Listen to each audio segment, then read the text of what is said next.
Your math is all wrong. You've been cheating. John's angry shout rings in my ears, piercingly. When I had a cafe latte earlier, I didn't drink much, but now I feel incredibly unwell. I'm 9 months pregnant, and John, knowing I'm allergic to milk, made me drink it. Far from being remorseful, he's accusing me of infidelity. No, it's not like that. Help me. I lack the energy to clearly deny John's suspicion. My hoarse voice, barely escaping my lips, bursts and quickly fades in front of him. No use acting like that. I won't be fooled. You're pretending it's a big deal when it's not. John, convinced I'm cheating, leaves me suffering and, maintaining his suspicion, turns his back and walks out of the house. Oh, what do I do? This is the end. With my last bit of strength, I try to call someone on my smartphone. But it slips from my weak grip. Please, someone, help me. My name is Nancy. I'm a 33-year-old housewife, living with my husband John, a classmate of mine. We met through a mutual friend 2 years ago. Both of us are over 30 and thinking about marriage. We were already seriously considering each other as spouses when we met. John works for a general trading company, with a satisfactory income and handsome looks. Excuse me, but why hadn't you married until now? Though it seemed impertinent, I was genuinely curious and asked him right then. I actually had a fiancé until 6 months ago, but it fell through. So, I was looking for a new partner. He replied, refreshingly. I nodded, understanding. Being jilted must have been hard. I hadn't experienced it but could empathize with John's pain. After that, we chatted about trivial things, like hobbies and how we spend our days off. We both enjoyed visiting art galleries and watching movies, and I felt if we dated and got married, we would have fun days together. We hit it off and parted ways, reconnecting a week later. Though the development was surprisingly fast, I could be myself on dates with John, without feeling tense. Being with John, I knew I could be natural. Sensing this, I started making moves on him. It seemed he liked me back, and within a month of meeting, we started dating. It was a whirlwind romance, very different from my past relationships. But I already knew John was a good man, and I wanted to secure a future with him, handsome and with a good income. Our relationship as lovers went smoothly, and a year later, we got married. He proposed during my birthday dinner on a cruise ship. Being allergic to milk, he had the chef use soy milk for my dishes. I really admired and was proud of John for such considerate gestures. Naturally, I accepted the engagement ring and proudly wore it on my left ring finger. I had once dreamt of wearing an engagement ring, and now it felt like a dream come true. I was so happy. I'll cherish you forever, John said, slightly flushed from the wine, and kissed my cheek. That night was blissful, savoring the joy of marrying John. Soon after, we registered our marriage and moved into our new home for just the two of us. Let's live near your parents' house. It's close to my work too. It'll be safer, right? Wow, really? Thank you. John suggested we live in an apartment near my parents' home, knowing I'm an only child and they'd be worried. Considering we might start a family soon, I was grateful for the idea. I might need my parents' help. My family, including relatives, all live nearby. As a kid, I used to play a lot with my cousin Tom. So, starting a new life near my family home was just what I wished for. When we began our life in the new place, I quickly realized something. John didn't do any housework at all. But, since I became a full-time homemaker, I thought it was okay. However, as time went on, it wasn't just that he didn't do housework, he increasingly made a mess. No matter how much I cleaned, it would quickly get messy again. I once gently tried to talk to John about it. Hey, can you try to keep the room a bit tidier? Like, at least put your clothes in the laundry basket? I said it as kindly as I could. But John didn't like being told what to do and just responded with, "That's annoying, I don't wanna." I sighed and picked up his scattered clothes. Apart from his untidiness, there wasn't much else that bothered me. On days off, he always tried to take me out on dates. We watched movies we liked and visited limited-time art exhibits. Our married life was fulfilling. The shadow over our happy life appeared when I discovered I was pregnant. I realized I was late and tested positive. I went to the hospital and was told I was pregnant. I was overjoyed at the thought of having a child with John. The mere fact of carrying a child I shared with my loved one made the world seem brighter. When I got home that day, I couldn't wait to tell John. "Honey, I have big news. I'm pregnant," I said with a beaming smile, but John's eyes widened in disbelief. "Really?" "Yes, really. I'm 3 months along. The baby will be born around the 9th month, so we have some time, but it's exciting," I said cheerfully. But I saw a cloud of doubt cross John's face. 3 months. Yes. Huh. John seemed caught on something, stroking his chin thoughtfully. "Aren't you happy?" "Well, sort of." John's response was cryptic, and he didn't say anything more. Maybe he didn't really want a child with me. But before we got married, he casually mentioned wanting as many kids as possible. So why isn't he happy? I was left feeling unsettled, but the fact remained, I was pregnant. I tried to convince myself that John was just struggling to catch up with the sudden news. They say fathers often develop paternal instincts later, so maybe he just couldn't grasp the pregnancy news suddenly. I reassured myself. But since that day, John's attitude has become somewhat colder. Even when I suffered from morning sickness, he didn't help with the housework.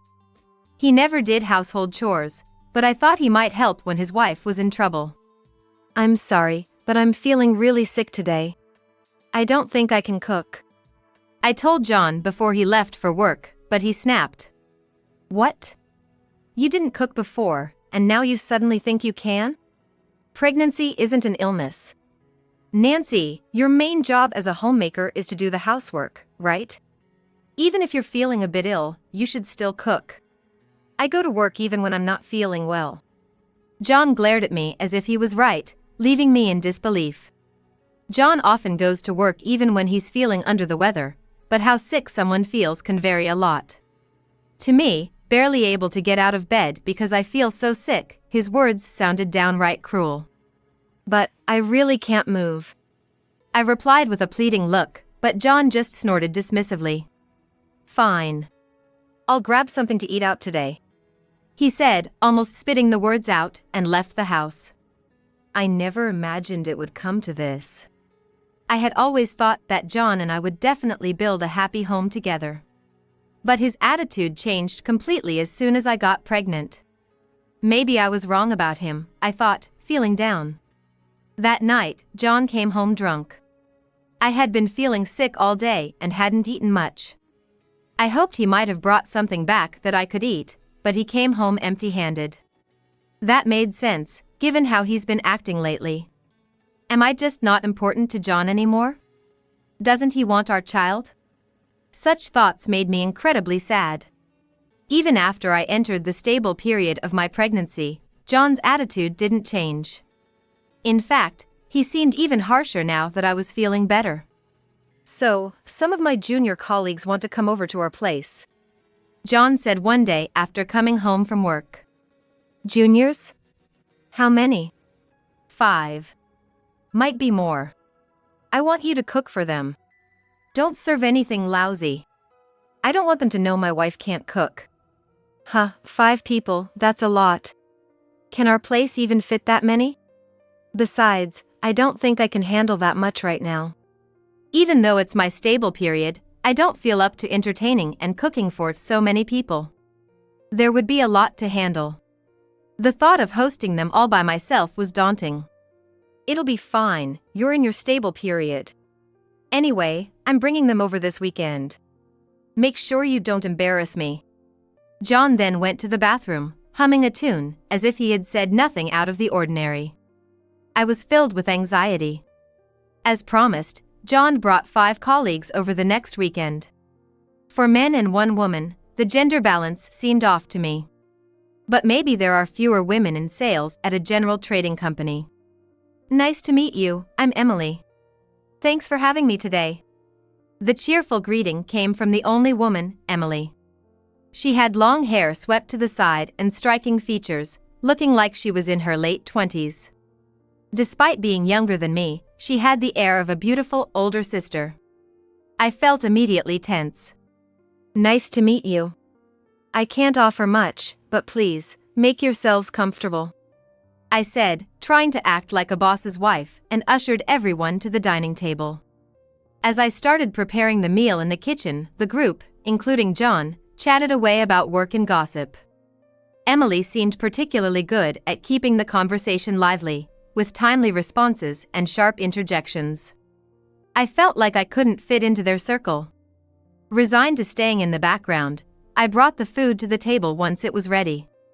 Everyone seemed pleased with the meal.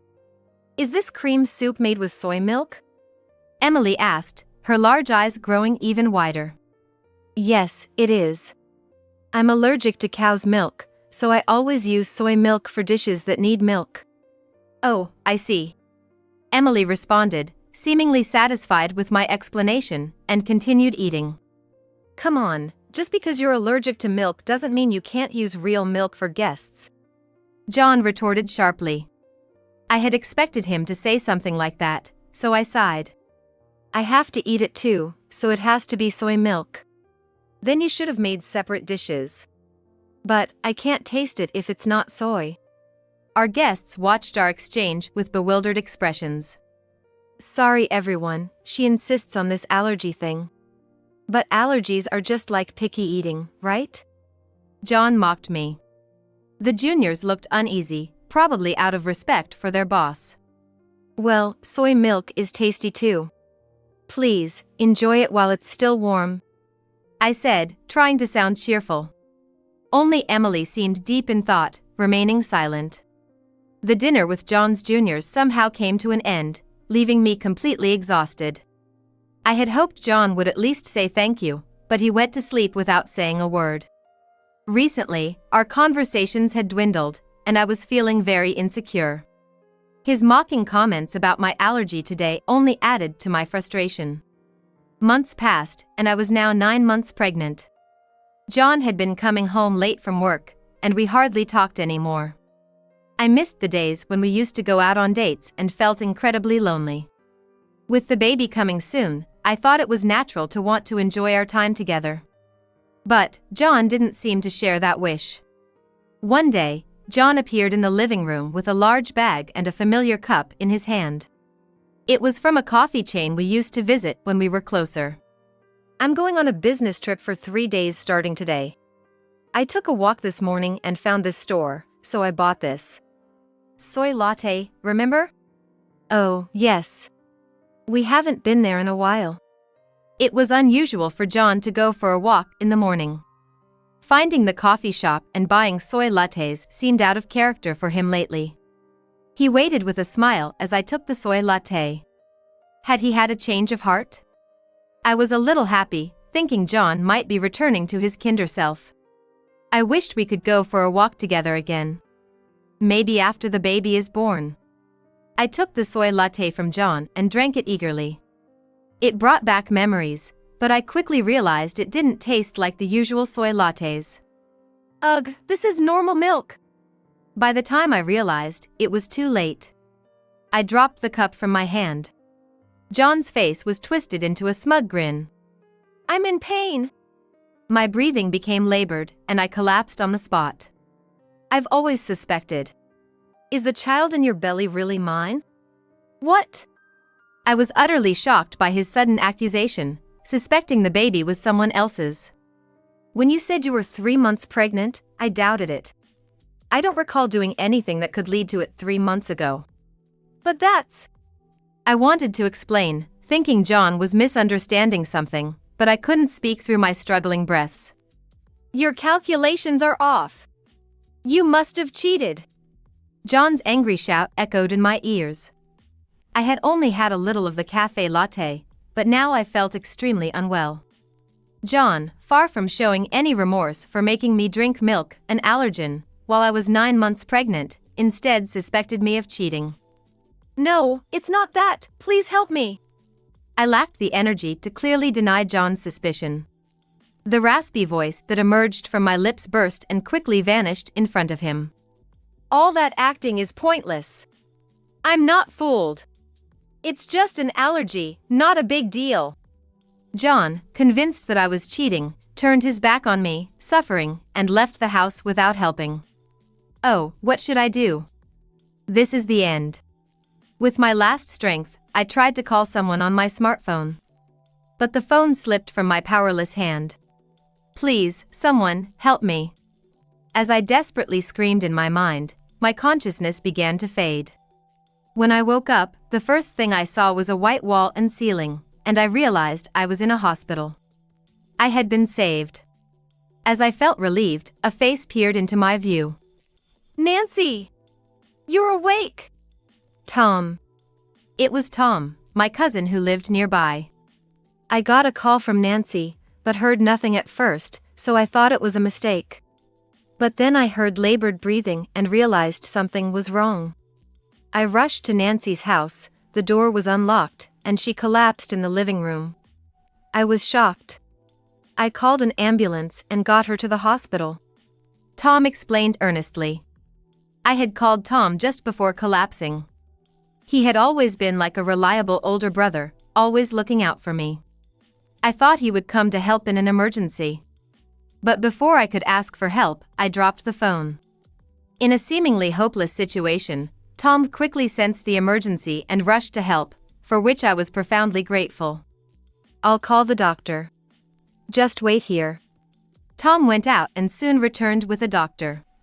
The doctor explained that I had suffered an anaphylactic shock from drinking milk and had barely survived.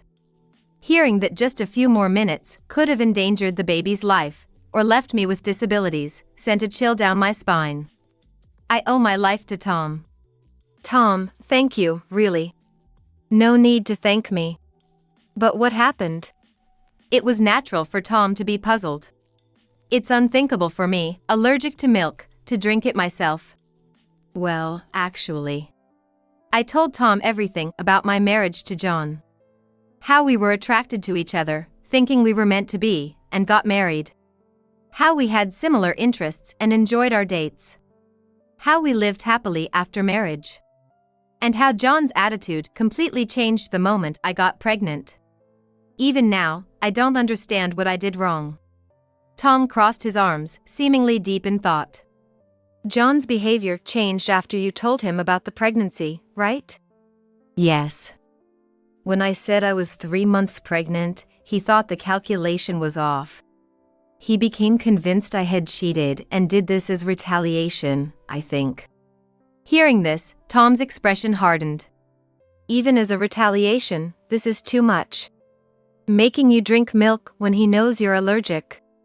What was John thinking? There was clear anger in Tom's eyes. I was touched by how much he cared for me. It's unbelievable. If it weren't for Tom, both I and my baby might not have survived. The thought of what could have happened without Tom's help made me shiver. I was relieved it didn't turn out that way, but I was also filled with a desire to get back at John. What are you going to do about John? Tom seemed to be thinking the same thing and asked me. Of course, I can't just let it go. I need to give him a proper punishment. I replied. Tom then said, in that case, and started speaking. I have a good idea. After hearing Tom's plan to discipline John, I couldn't wait to talk to John. The plan was to be executed when I was discharged and met John for the first time. I had resolved in my heart to do as Tom suggested when I saw John again.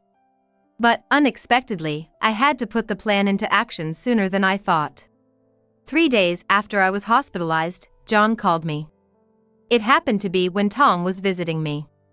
As I hesitated to answer the phone, unsure and unprepared, the ringing stopped. But then John called again immediately. He's persistent. I sighed, staring at the non-stop ringing phone. After a short pause, the phone rang yet again. As the pattern repeated, I looked at Tom, appealing with my eyes, wondering what to do. Let's execute that plan a bit early. Okay, I understand. Nervously, I picked up the smartphone, pressed the call button, turned on the speaker, and placed it on the table. Hello, Nancy? You finally answered. I've been looking everywhere for you since I got back from my business trip. Why did you run away from home? Because of you, I couldn't even have dinner. John's angry voice echoed through the hospital room. Had I held the phone to my ear, it would have hurt. John, without any concern for me, started yelling right away. He was the one who made me drink milk and sent me to the hospital. His complaint about not being able to eat dinner was just the result of his own doing, never cooking himself. If he can't cook, he could have just eaten out, but he's like a child, unable to do even that.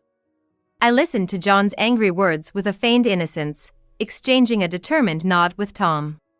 Excuse me, but who is this? I asked, deliberately lowering my voice tone to confuse John. What? What are you talking about? John's incredulous voice came from the other side of the phone.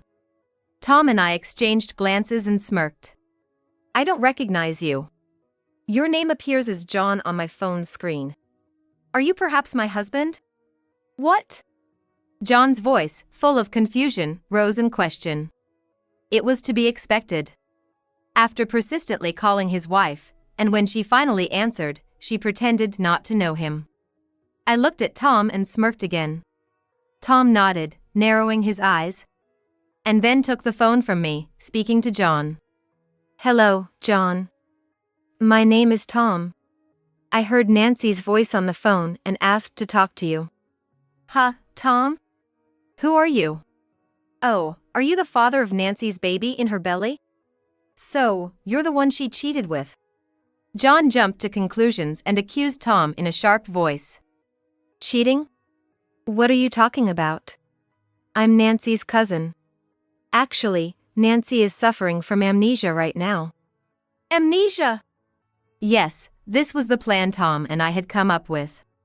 I would pretend to have lost my memory to confuse John. The idea was to draw out John's admission that he had made me drink milk. We had originally intended to execute it when we met in person, but John's call had pushed the timeline forward. But that's not a problem. In fact, it might be better over the phone since he can't see my face. Yes. Oh, you didn't know? Nancy had an anaphylactic shock 3 days ago from a cafe latte she drank. What? John seemed unfamiliar with the term, and I could tell he was puzzled over the phone. She nearly died from ingesting milk, an allergen. It almost affected the baby in her womb. Nancy has lost her memory from the psychological shock. You were the one who gave it to her, right? Tom said sternly, and John let out a small scream. No, it's not. What's not? I did give her the drink, but it was Emily who told me to do it. John exclaimed, his voice shaking. Hearing this unbelievable revelation, Tom and I exchanged glances. Then suddenly, we heard a woman's voice from the other end of the line. Wait a minute. It was Emily. I remembered her well as one of John's juniors who had visited our house before, and she was pretty. Could it be that John was cheating with Emily? Why are you blaming me? You're the one who actually gave it to her. You said if she drank milk, which she's allergic to, she'd be bedridden for a few days, so we could go on a trip without getting caught. Yes, but you made her drink too much of it. John and Emily started arguing. From their conversation, it seemed like when Emily had learned about my milk allergy during her previous visit, they planned to make me drink a little milk to worsen my condition, so they could go on a trip without worries. There was no doubt in my mind that John and Emily were having an affair. After accusing me of cheating, it turned out he was the one cheating. I felt nauseous at John's inconsistent actions and words. I made eye contact with Tom, and he took over the call. Thank you for your cooperation. I've recorded your entire conversation. Suddenly hearing my voice, John and Emily gasped in shock. What do you mean? Sorry. The amnesia was a lie. I said that to get a confession from you about the milk. And thanks to that, I also got evidence of your affair. I'll be claiming a hefty amount in alimony. As I said this cheerfully, John and Emily exclaimed in unison, What? It's unbelievable how foolish they are. Even now, they don't understand the gravity of their actions. Tom and I were simply astounded. That's dirty. Besides, you were cheating too, weren't you? If that's the case, we should split the alimony, right? No, since I knew about your cheating, I thought of cheating with Emily. So, it's all your fault. You don't deserve any alimony. John said triumphantly, but he was grossly mistaken. Oh really? When did I say I cheated? Isn't it obvious from the pregnancy weeks? John was still misunderstanding. I took the opportunity to set him straight. Pregnancy weeks are counted from the last menstrual period. You didn't even know that and unjustly suspected me of cheating, then decided to cheat yourself. What a lowlife. I'm divorcing you. Be prepared to pay a large sum in alimony. I shouted with all my might and abruptly ended the call. After that, I blocked John's number. Finally, peace returned. Tom, thank you so much. I didn't want to see Nancy sad. It was good to put John in his place. We sighed in relief, looking at each other. From now on, I'll be raising a fatherless child, but it's far better than having a father like John. Later, Tom and I handed over the recording of John and Emily's confession to the police. They were arrested and are currently under police interrogation. I heard from one of John's juniors at work that their affair was obvious to everyone. The junior said they regretted not speaking up sooner, but I understood it's hard to expose a senior's wrongdoings. I told the junior, it's okay. John's previous engagement had also ended because he changed halfway through. It made perfect sense. Furthermore, John and Emily had gone on trips claiming them as business trips, misusing company funds, leading to their dismissal. Now out of prison and jobless, they'll have to start their lives from scratch. The alimony I'm demanding isn't a small sum. They paid for it, but I wonder what they'll do now. Perhaps being in jail would have been better for them. I have no sympathy for them, they deserve to reflect on their actions. Meanwhile, I gave birth to a baby girl and am raising her at my parents' house with their help. Tom occasionally visits to help with the baby. When she's a little bigger, shall we go out together? Tom asked me with sincere eyes, and I nodded with a smile, yes. I began to wonder if, perhaps in the near future, there might be a chance for Tom and me to be together. Such dreamlike thoughts filled my mind.